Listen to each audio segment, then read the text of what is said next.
In the Garden of Eden, God gave us fruits, vegetables, nuts, seeds, and grains, and of course, herbs. And then, after the flood, he told Noah that we could eat the meat of the animals, so we have meat. So those are God's food groups. So we need to look at God's food groups and not the food manufacturers. Because the food manufacturers have led us to the really unfortunate statistics in the United States, and that is 50% of Americans suffer with a chronic disease or illness, and 42% experience obesity. And so I have felt a calling to improve the health of the body of Christ and to decrease those statistics. Two statistics there. 50% of Americans say that they have a chronic illness or disease. So that would include a number of things. Cancer? Cancer. Heart disease. Diabetes. Yeah. Yes. 42% suffer from obesity. Yes. So when we look at that, obviously the causes of obesity, I guess you could say simply that it's just a matter of eating too much. I guess the conventional wisdom is that, from what you've seen as far as obesity and its causes, how does that sort of statistic even come about?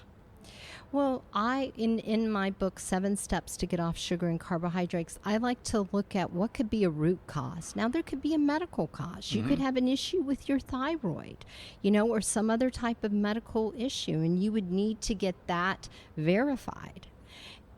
But it could be a food addiction, a sugar addiction. A sugar addiction is real.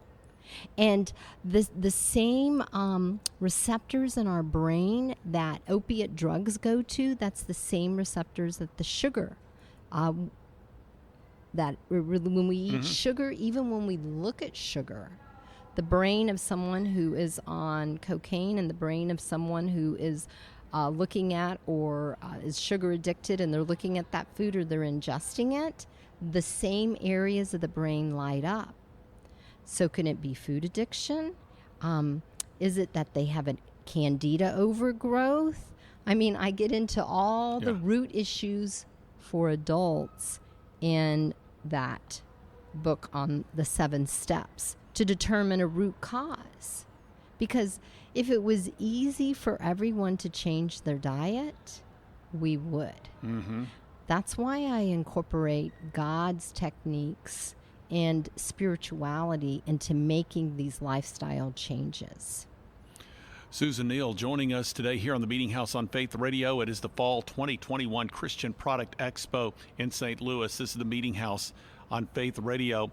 Well, Susan, this book, Eat God's Food, A Kid's Guide to Healthy Living, you were talking about these really startling statistics with respect to the number of Americans that have chronic illnesses and those that are considered to be obese.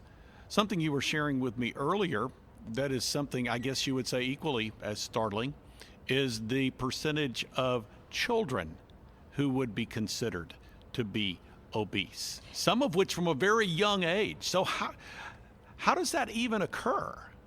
So the Center for Disease Control statistic for children for obesity is from 2 to 19 years of age, 20% of children in the U.S. are obese. From 2 to 5 years of age, it is 12%. So that is from a young age.